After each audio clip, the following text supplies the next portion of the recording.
ये बड़ा complex number का सवाल है। और ये अब इस सवाल को लगाने का तरीका क्या हुआ, एक सेट एस है, सेट एस के अंदर जेड कोई एलिमेंट है और जेड कैसा नंबर है, कॉम्प्लेक्स नंबर है। अब इसका मतलब क्या होता है, जेड की डिस्टेंस अयोटा से इक्वल है, जेड की डिस्टेंस माइनस अयोटा से इक्वल है जेड की डिस्टेंस 1 से। अब देखो इसका मतलब क्या होता है, जैसे मैं आपको समझा रहा हूं, कहीं पर ऐसा लिखा है, इसका मतलब क्या होता है, distance between z and a comma b।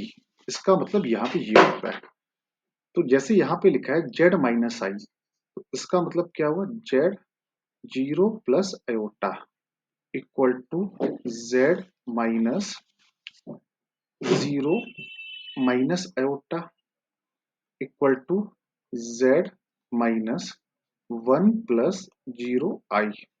ये मतलब हुआ। अब इसका मतलब क्या हुआ, जेड का डिस्टेंस 0, 1 से, इसका मतलब जेड का डिस्टेंस 0, -1 से, और इसका मतलब जेड का डिस्टेंस 1, 0 से इक्वल है। पहले आपको ये बात समझ में, कॉम्प्लेक्स नंबर में। अब इसको मैं यहाँ पर प्लेन में बना के दिखाता हूँ आपको।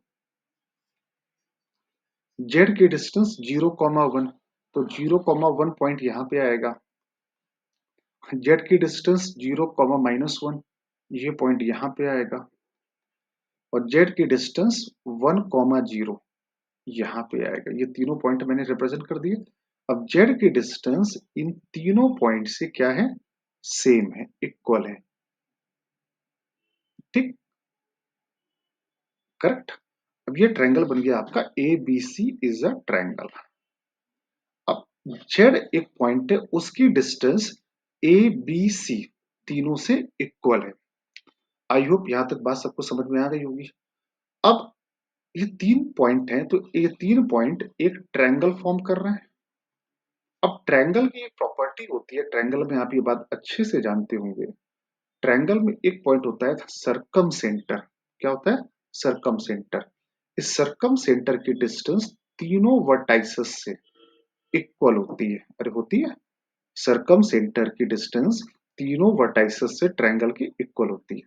तो आप खुद देख लो कि ए बी सी एक ट्रायंगल है, तो ऑब्वियस सी बात है इसका सरकम सेंटर कहीं पर रहा होगा, तो उसकी डिस्टेंस तीनों वर्टेक्स से बराबर है।